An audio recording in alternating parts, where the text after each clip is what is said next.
If you want to design games, you ought to understand where we're coming from and where we're going. So I'm going to talk about the evolution of video games and also about the evolution of tabletop games.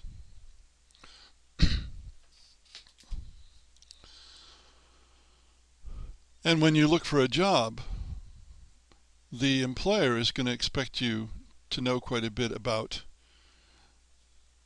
games of the past, even if you weren't even alive when some of those games were popular. So we started out in video games with arcade games.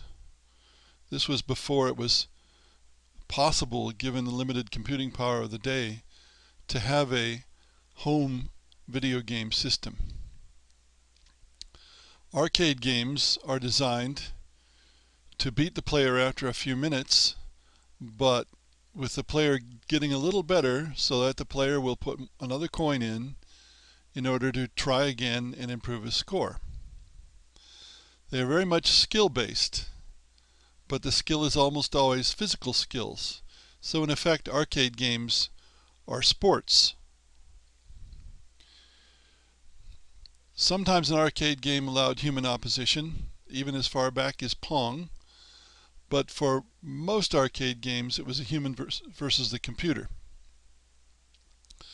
The games could be played perfectly, at least theoretically.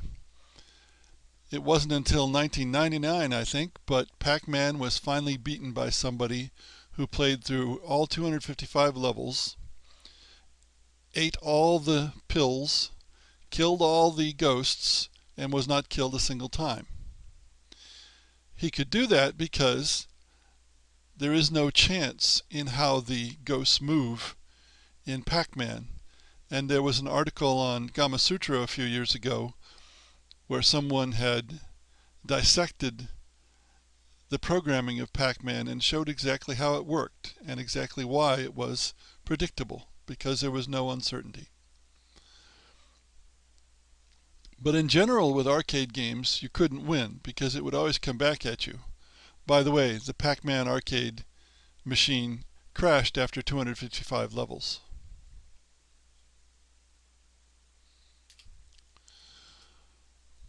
Well, then we got to the point where you could have home video games. 2D rather than 3D, but still home video games. Then it was not necessary to defeat the player because they'd already paid their money. So we could have save features which gradually moved into games so that the players could go back to their save and continue.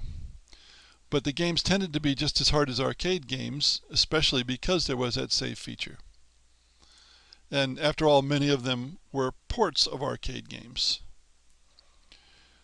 There was rarely human opposition. And in the long run, it became impossible to lose a game if you were sufficiently persistent and reasonably skilled. The games tended to be puzzle-like, so there were solutions, and you could beat the game and then you were done with it. There was no reason to play anymore because you knew the solution. And then you bought another one. So video games were much unlike tabletop games, because in tabletop games people tend to play the ones they like best over and over again, while in video games you beat the game and then you move on to something else, which of course was good for the publishers of video games. Then we moved into the era of 3D games, at first false 3D and then true 3D. And these games are much more expensive to make, and so they tended to become more expensive games and shorter games, because the longer a game is, the more content has to be built into it, and the more expensive it is to make. And of course, most of that expense is paying the people who make the game. In 3D games, we could start to move to photorealistic visuals, and people came to regard the graphics as important as the gameplay. And this also encouraged the rise of techno-fetishism, the idea that as long as you have a photorealistic game and the physics work correctly and so forth, then the game will be a good game, which of course is a ridiculous notion, but that's the notion that a lot of people follow. The 3D games were played on home machines, so you still can't lose. You can still beat the game. They're still more or less like puzzles. And the 3D games, like the 2D games, were sold as retail products. Pay then play.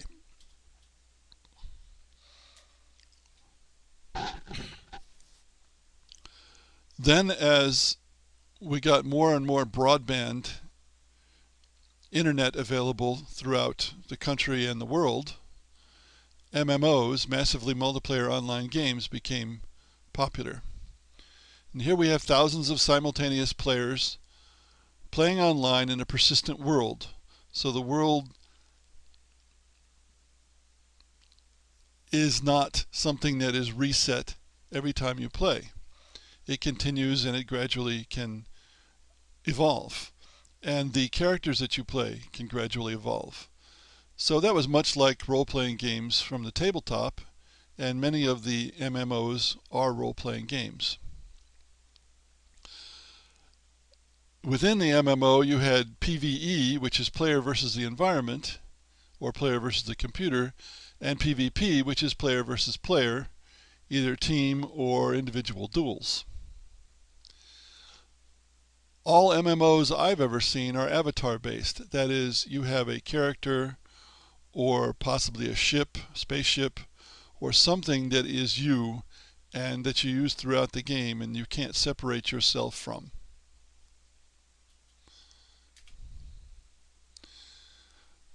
They usually involve quests, they involve leveling up to gain capabilities, they involve loot collection to gain capabilities, and most of them let the player play alone, although later they may have to group together in raids to defeat tougher dungeons or monsters. Unfortunately, MMOs also usually involve grinding, which is repetitive, tedious, doing the same thing over and over again, easy actions to gain experience points and loot. And this is the origin of farming with a PH. Is creation and sales of accounts because it's so easy to grind and gain experience points and loot. And in fact, sometimes it's so easy that a bot, a little program, can do it.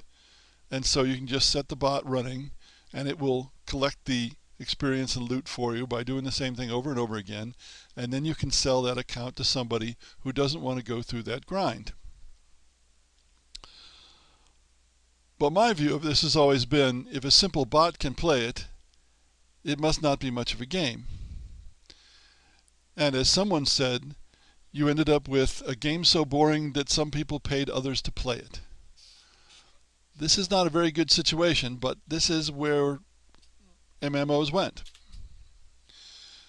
Now, originally MMOs were monthly subscription games.